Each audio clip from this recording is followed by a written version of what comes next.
In at number 10, we have got the Mwing, and there's kind of one main reason at why I'm putting this creature on this list, and it is that it's such an insanely fast travel mount. It is just inherently very OP in nature. Like, you look at this creature, you think of this creature, you think of really speedy travel mounts, and that is just an OP feature in itself, being able to travel around the map with that speed without having to go into creative mode and all of that stuff. And that's not even an option if you're playing on a server. That's only really an option on just a general single player server, and you probably wouldn't do it anyway because it kind of ruins the fun of the game. But still, just I was needing something to compare it to, and although obviously it's not going to go as fast as someone flying around in creative mode, it is going to fly faster than someone in a tech suit, and it's a lot easier to get than a tech suit because you only need to be level 19 to get set off with this thing, and then boom, like one of the easiest tames in the game. Just trap it before you actually start knocking it out. That kind of goes for most flyers though, or even pretty much every Ark creature that's a knockout tame. It's just so much easier if you do. So yeah, that's the kind of method to the madness. And then you've got yourself a really great, really quick, speedy travel mount that's also a portable feeding trough, and it can gather berries as well. So just a nice little feature for this thing to have. Next up, we got the Thyla, and this thing kind of works for both PvE and PvP players alike out there. This creature really does pack a huge punch in damage department. It also deals the bleed ability, and it can scale any kind of wall or vertical surface, making it a prime creature for raiding people's bases on a PvP server or just in any given PvP scenario. They're also pretty decent on SOTF as well due to their high mobility, and they're not too difficult to tame on SOTF either, or really just not too difficult to tame in general. The only real difficulty is the biome they spawn in, as the redwoods can not be the friendliest of biomes pretty much all the time unless you're extremely lucky, so you always do have to be careful for these things, and like microraptors and all of that. And there are loads of things that want to kill you in the redwoods, but you know, at least Thylas do spawn there, and you can get a lot of great use out of these creatures. So I really do recommend taming one, and I really do think they are extremely OP. The only thing that could make them even more OP is if they were actually allowed into bosses, because when these things came out, they were seen as too overpowered, so then they didn't get the ability to go into bosses. But now with some newer creatures, it's kind of a little bit outdated in the sense it's actually why the Giga is not on this list. It would have been. This was maybe like 2020, 2019, 2018, but that creature is significantly more outdated nowadays than the Thyla, so, you know, that's why that creature is not on the list, if you were ever wondering at any point. But you can see actually this bleed ability in just a second here. I used to not really know what it did. I just thought it was cool, but it deals damage on a percent base scale instead of just a general damage dealing scale. So no matter the health of a creature, it will always deal the same percent amount of damage, which is why the bleed ability is so OP. And really, if you do have the time, tame yourself a Thyla. You are definitely not going to regret getting one of these things. They are totally worth it, and considering they spawn on the island, they're extremely accessible to like every single Ark player out there without fail whatsoever. Next up, we have got the Theory, and the reason why it's on this list is not just because its saddle was unlocked at level 69. Nice. But purely that this creature is an insane gatherer of so many kinds of resources, including fiber, which is actually one which is considerably harder to get than most other resources in bulk with a creature like this, as most herbivores will just gather berries, whereas this thing can gather berries and fiber, and it's also a pretty OP boss creature as well. It really does deal a lot of damage and pack a punch. You could probably tell it would deal a lot of damage in that kind of general area, because look at how large these things' claws are. And when you look at it, I kind of call it the Freddy Krueger of Ark, if you will, or the Tickle Chicken, just depending on what context you really want. Those claws really do, again, pack a huge amount of damage into this creature. Really useful for the dragon boss fight on the island if you've never done that before, and the fiber gathering really does put them up another level for me, as yes, the moss chops is another great fiber gatherer. It really doesn't do all too much apart from that. I'm pretty sure it's really great at gathering organic polymer as well, but this is a much more OP creature and significantly more useful just to the general Ark player out there, and especially with that saddle level being so perfect, you really can't miss an opportunity on taming one of these things. They're also really great at gathering thatch and wood too, so there's nothing not to love about this creature. So I really do recommend you taming one of these things as soon as you can, really. Next up, in at number 7, we have got the RG, and doesn't this creature really deserve to be on the spot for being just such a great PvE creature? And also, I'm pretty sure it's a really great PvP creature as well, although I don't really can think of too many uses off the top of my head for this creature in terms of PvP use, but you know, there are definitely still going to pretty much be all the same uses as for PvE players, as this is a really great traveling mount and it has a heck of a lot of weight, so getting metal from point A to point B, or even maybe to point C if you're feeling like it, will be really easy. And you can also pick up a wealth of creatures with this creature, which definitely does aid this thing in being a really great successful creature, because maybe sometimes with a flyer you do want to actually pick up some creatures like Desz do not have that ability, although that creature is on the list for several other reasons which I think do put it higher on the list than this creature.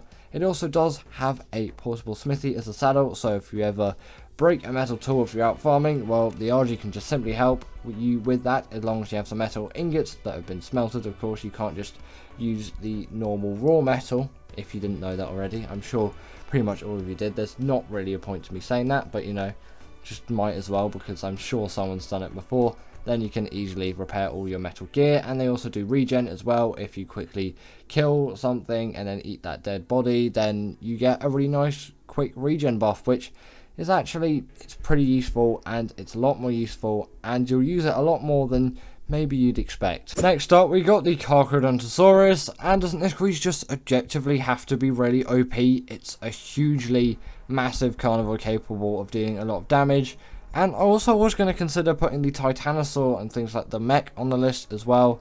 Actually, I might put the mech kind of here at this spot, because I kind of think it deserves to be here as well. Really huge damage dealing thing, but the Titanosaur is hugely outdated nowadays, and obviously you could kind of just chuck all the Titans here as well, although I really tend to avoid those more as they're not permanent creatures, although they still definitely do count as creatures. You can make them permanent, of course, with things like mods and all of that for the Titans, but you know, I tend to stray away from those things, and the Kronosaurus is one of those more powerful creatures you can get. That's not the only reason why a creature can be absolutely OP, but if you go by sheer strength, then this probably is the most powerful creature on the list. You could say maybe some other creatures could be contested against it and to it, and you know, probably just have to get Cantex to do a video on that, and then there you go, you would get the answers. But I'm probably going to say this is the most powerful one.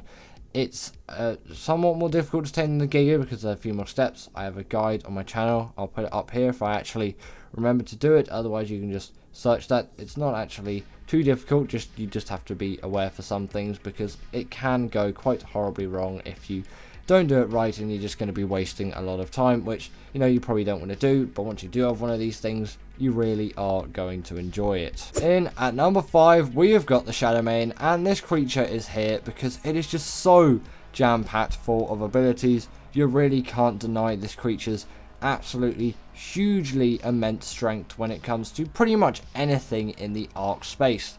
It is basically uncontested in size and mobility and all of that. There is kind of one other creature which is in the number 3 spot actually, which personally I think is really OP, but that's for a slightly different reason. But when it comes to maybe pure mobility, this does have a lot more. Like, just look at how high this thing can jump. It also does have the hydration buff, which does play a huge part in having a really OP creature. If you have buffs, the Megatherium is another great shout as well, although not on this list.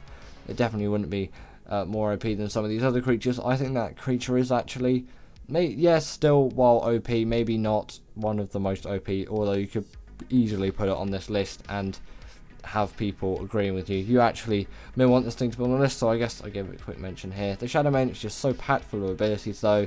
It's got the hydration buff, it's got pack buffs, it's got all of it. It can charge up damage over time, and it even has natural armor. It really is a great OP creature. Next up, we have got the Reaper, and this thing kind of just had to be here, didn't it? When you think of it, it is just such a big, bulky, huge creature capable of so much damage. Is actually kind of a little bit absurd when you think of it, and it also really does fit into its map very well, but that's not what we're talking about today in this video. We're just talking about a creature that purely deals a lot of damage and also just has great mobility and is generally a really well-rounded creature which is capable of a lot of things. If this was able to go into bosses, then it would be even more OP.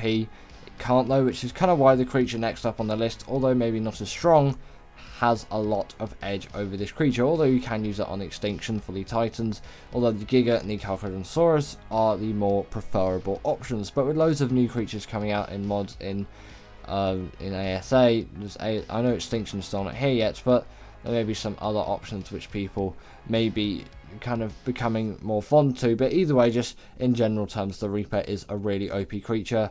Taming one on Arboration feels like an absolute slog, but a slog that I'm worth going through, and on Gen 2 it's ridiculously easy. So if you don't feel like spending an age going through a huge slog, then tame one on Gen 2 and they're really easy. But once you do have one, you really do feel on top of the world, especially if you do it on Arboration as a process.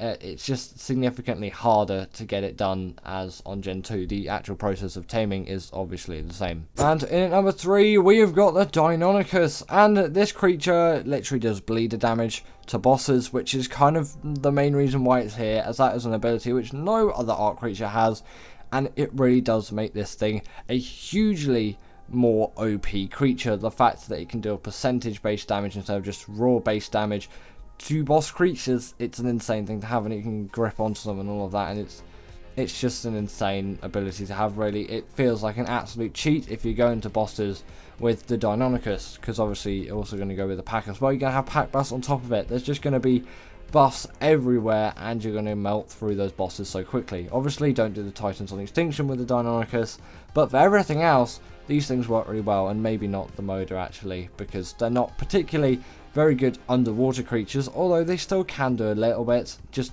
you know, maybe that's not particularly what they were designed for, so probably don't bring them to the Moda fight. They'll probably drown anyway, so really, I wouldn't try that whatsoever. I don't really know why I'm trying to like convince you to not use these things for the Moda. I'm pretty sure you weren't going to anyway, but you know, I guess that segment happened.